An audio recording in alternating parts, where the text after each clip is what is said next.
ఇప్పుడే జీ5 app download చేయండి. చూడండి మీ ఫేవరెట్ టీవీ షోస్ ఎప్పుడైనా ఎక్కడైనా. ఆద్య శ్రీను భావల ప్రేమని ఒప్పుకొని పెళ్లి చేయాలనుకున్నారు కాబట్టి నా ప్రేమని కూడా ఒప్పుకుంటారు, మా ఇద్దరికి పెళ్లి చేస్తారనుకున్నాను. కానీ కానీ ఆ పెళ్లి ఆగిపోగానే ఏక మా ప్రేమని ఒప్పుకోరు అన్న భయంతోనే నేనే నేనే నేనే ఆయనతో లేచిపోదామని చెప్పాను. కానీ ఇక్కడికి వచ్చాకే తెలిసింది బాబాయ్, ఆయనకి నా మీద ఎలాంటి ప్రేమ లేదని, నన్ను ప్రేమించట్లేదు అని.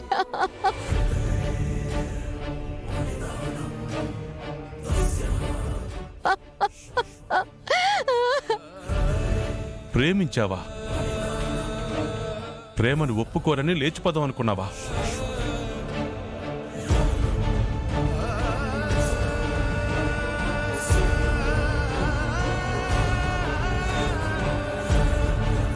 ఊళ్ళో జనం తప్పులు సరిదిద్దే ఆయన కూతురు ఇలాంటి పని చేసిందంటే ఊళ్ళో ఆయనకున్న పరువేం కావాలి చెప్పు?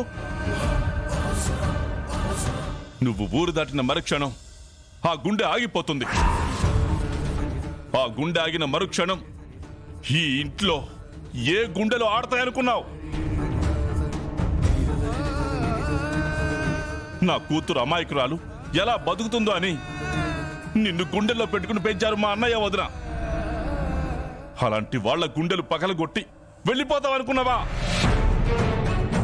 ఈ విషయం అన్నయ్యకి తెలిస్తే చచ్చిపోతాడు. పరువు కోసం ప్రాణాలిచ్చే మా అన్నయ్య చచ్చిపోతాడు.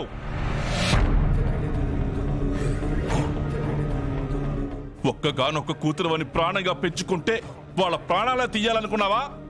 ఎలా వచ్చింది నీకు ఈ ఆలోచన? ఇక్కడికి వచ్చే వరకు కూడా నా అన్నయ్య కూతురు తప్పేమీ ఉండదు, వీడే నిన్ను మోసం చేసి తీసుకెళ్లాలని చూస్తున్నాడు అనుకున్నాను. కానీ నువ్వు చేసిన పని చూశాక తప్పు చేశాను బాబాయ్, పెద్ద తప్పు చేశాను. నువ్వు చేసింది చిన్న తప్పు కాదు రామలక్ష్మి. ఈ ఇంటి పరువుని పొలిమేర దాటించాలని చూశావు.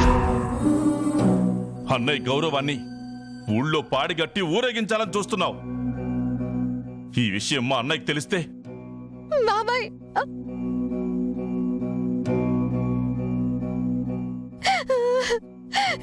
ఈ ఒక్కసారికి నా తప్పుని క్షమించు బాబాయ్. ఇంకెప్పుడు నేను ఇలాంటి తప్పు చేయను. నేను ప్రేమిస్తే చాలు అనుకున్నాను, కానీ ఆ ప్రేమని అందుకునే అర్హత అవతలి వాళ్ళకి కూడా ఉండాలని నేను తెలుసుకోలేకపోయాను. నాది ప్రేమ కాదు, పిచ్చి అని అర్థమైంది. నా పిచ్చితో నా వాళ్ళ ప్రాణాలు తీయాలని చూశానని నాకు అర్థమైంది బాబాయ్.